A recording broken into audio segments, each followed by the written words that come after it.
Hi, and welcome, everybody. I'm Ross Benjamin. Welcome again to another edition of the Winner's Circle Sports Betting Podcast. As always, I'm joined by my partner in crime, fellow professional sports handicapper extraordinaire, Mr. Chip Chirimbes out of Hollywood, Florida. Chipper, how's it going, buddy? Well, we had a big winner last Saturday with Cincinnati, but ran into a brick wall on Sunday. But the colleges are rolling along now with our best bets. I told you we were on a roll with them, and we've got more in store this week. Major League Baseball, the playoffs are very interesting. Thank goodness Sanchez and Gardner are out of the playoffs.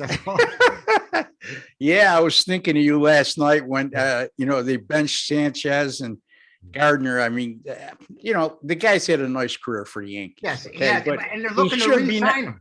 Yeah, I don't get that. I mean, I guess he's a good clubhouse guy, but he's not an everyday player anymore, Chip. You know what I mean? On a major league level, how's a starting center fielder for any major league team, particularly the Yankees in New York, have 39 RBIs on the year? Yeah, Daniel would have 139. This is ridiculous.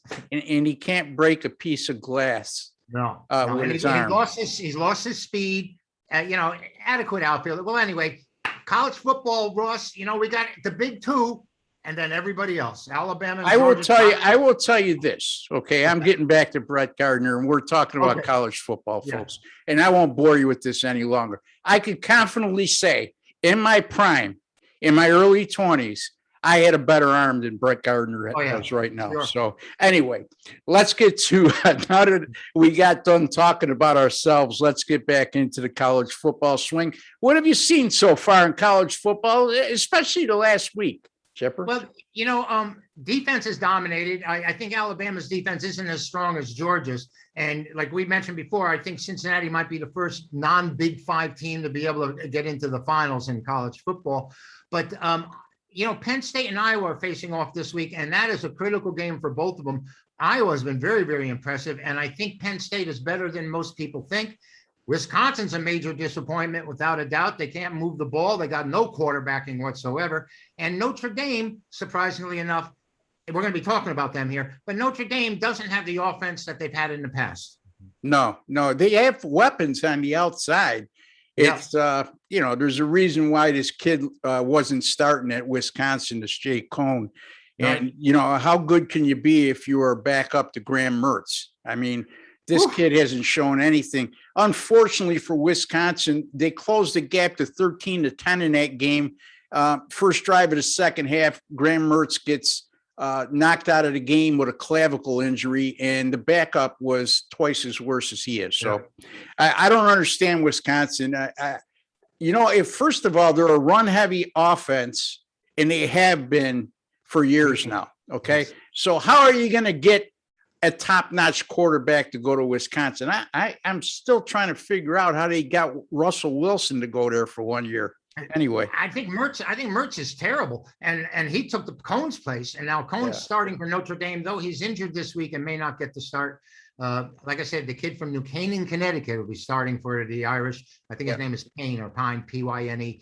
But very disappointing what we're seeing out of those two teams. And it looks like the Big Ten this year, Ross, is stronger than we had anticipated. Michigan's playing really well. Michigan State's playing really well. So it may come down to one of those teams finally getting into the FBS championships. Yeah, and you look at the top of the leaderboards, meaning the AP rankings right now, Alabama, Georgia, Iowa, Penn State, top four. Even go to Cincinnati at top five. Four of those five teams are really good defensively. Right. Alabama's still good defensively, but not as dominant as they were in recent seasons, Chip. Right. And that's not a slight to them. It's just their standard. They set such a standard. The precedent is hard to overcome this year because it's not, they're still above average defensively. I'm not so sure that Iowa or Penn State has what it takes to compete with the two teams from the SEC because they lack that offensive punch that you need against teams like that. And Iowa teams really surprised me. I've been impressed with them defensively. They're ball hawking out there, and they're turning those defensive plays into scores. And, they've been pretty dominant. But listen, great game this weekend against the Nittany Lions. So we'll see what happens there. Yeah, there'll be one of my premium plays this week, that game, and look forward to it. So anyway, let's get to our free pick. Okay. Free picks, plural. Yes. Virginia Tech at Notre Dame. Chipper has a thing for using Notre Dame games in these free pick segments, and that's okay because this is a great matchup.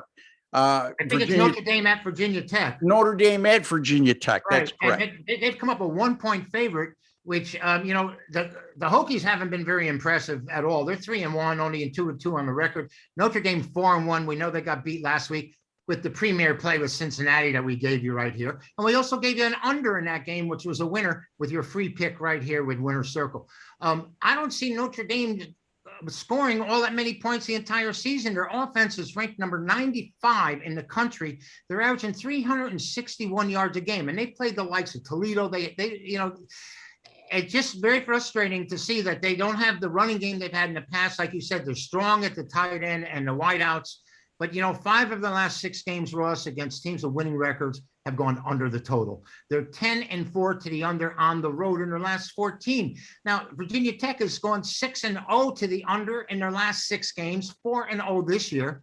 And their offense is no prize either, 114th ranked in the country. They're averaging 330 yards. I think I'm forced to play the under in this game. It's 47, which is large enough to have the game be scored in the 20s and still cover.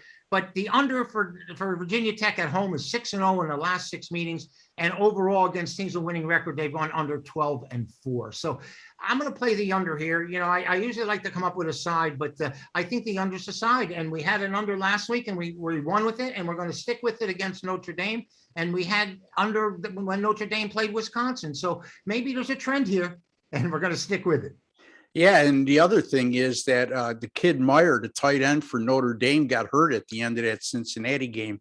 He tried to give it a go, but he was apparently hurt his knee, and I just couldn't tough it out. And his status would be paramount for Notre Dame to win on the road this week at a very tough place to play in Blacksburg. So keep an eye on that as well, folks. And if he doesn't play, Chip's under looks even better because he's an integral part of their passing game, as opposed to a lot of tight ends in the country. He's their main target anyway.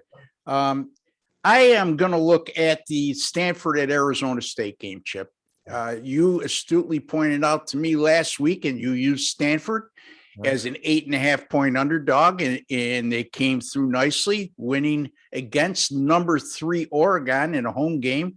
And that's the same Stanford team that lost by double digits to UCLA at home the week before. So a little bit of a surprise there. And now they go on the road after that impressive win against the then number 3 team in the country in Oregon and find himself as a 13.5-point underdog. And I think for good reason.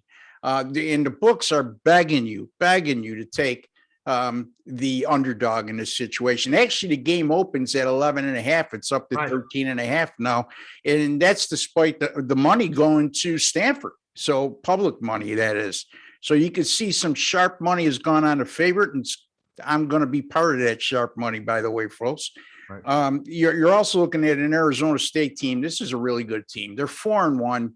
Their only loss came at number 10 BYU. That's nothing to be ashamed of. Herm Edwards has done a terrific job of turning that program around. They're 4-1. They're ranked in the country. I believe they're number 22 the last I looked in the country. And I think that Stanford, again, I talked about this last week when we went 2-0 on our free picks. Teams coming off a big win in an emotional home game like Stanford did last week. It's just human nature, not for adults, let alone kids, that you can't just play with that type of intensity and mental wherewithal 2 weeks in a row. It's human nature. Now, they are getting 13.5, but I'm willing to fade the Cardinal in this situation and take the Arizona State Sun Devils minus 13.5 over Stanford. Arizona State is at home, by the way, folks. So, Chip, what do you got going on this week? And fill the folks in on where they could find you. Okay, now we've hit 4 straight Saturday best bet winners after, we lost our first one, and we bounced back with Cincinnati last week. And I think there's a plethora of winners on Saturday. I told you that before, and particularly strong games. And even last week, I had that Arizona State over as my late winner out there. Yeah. So Saturday wasn't all that bad. Sunday was another story. We'll talk about that later. But I'm really feeling great about what I'm seeing in the college football. They've played 4 or 5 games. We have a resume and a little track action to guide us. And I think we're really ready to keep the ball rolling here. So I get my Fab 5 every Saturday. You can get to me at chipwins.com or chipwins@.com, and you can email me. We can work out some kind of issues. But right now, I'm really feeling confident in college football. Yeah, I think you tried to give your email out there. What, chipwins at chipwins.com. At chipwins.com. Okay, so you can find his website, chipwins.com. There you'll find his phone number as well. If you want to try to make a package tailored to your needs, Mr. Chipper will help you out there. Like me, he doesn't employ any salespeople, so you talk to us and us only. And folks, we're not salesmen. So when you call, and we're not looking for friends. Look, if we make friends along the way, that's fine. So if you want to call and shoot the breeze about all the games this week, please don't. Have your credit card ready. We'll try to help you out and tailor a package to your needs. Otherwise, all our packages and subscriptions are found right at our website. Me, you can find at rbwins.com, Chip at chipwins.com. Folks, don't forget, if you haven't subscribed to our sports betting YouTube channel that you're watching right now, please do so. It costs you absolutely nothing. And while you're there, go into your settings and hit that notification bell. And any of our future videos that we publish on this channel, you'll be notified immediately. And don't forget to give these 2 old guys a like on the video, because we're giving it our all. 2-0 last week in college football for you. So again, folks, give us a like and subscribe to our YouTube channel. Until the next time, for Chip Chirimbes and Ross Benjamin, we like to wish each and every one of you all the very best. Take care and God bless.